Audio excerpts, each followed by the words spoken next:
Imaginez qu'on décide de résumer toute votre personnalité, tout votre potentiel et toute votre vie à un seul numéro. C'est effrayant, non?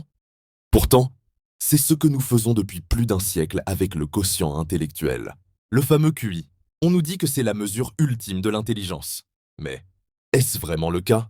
Bienvenue sur la curiosité à l'infinité. Aujourd'hui, on remet en question ce chiffre sacré. Tu sais, le problème avec le QI, ce n'est pas le test en lui-même. C'est ce qu'on lui fait dire.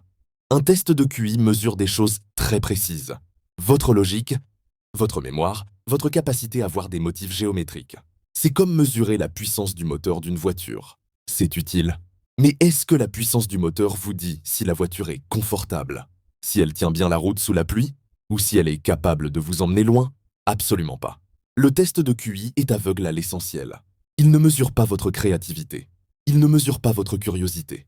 Il ne mesure pas votre courage face à l'échec. Et surtout, il ignore totalement l'intelligence émotionnelle. Votre capacité à comprendre les autres, à aimer, à négocier. Alors, posez-vous la question.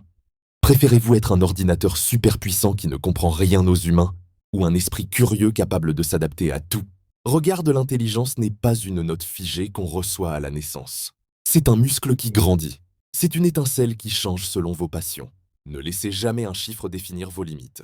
Votre potentiel ne tient pas dans une grille de notation.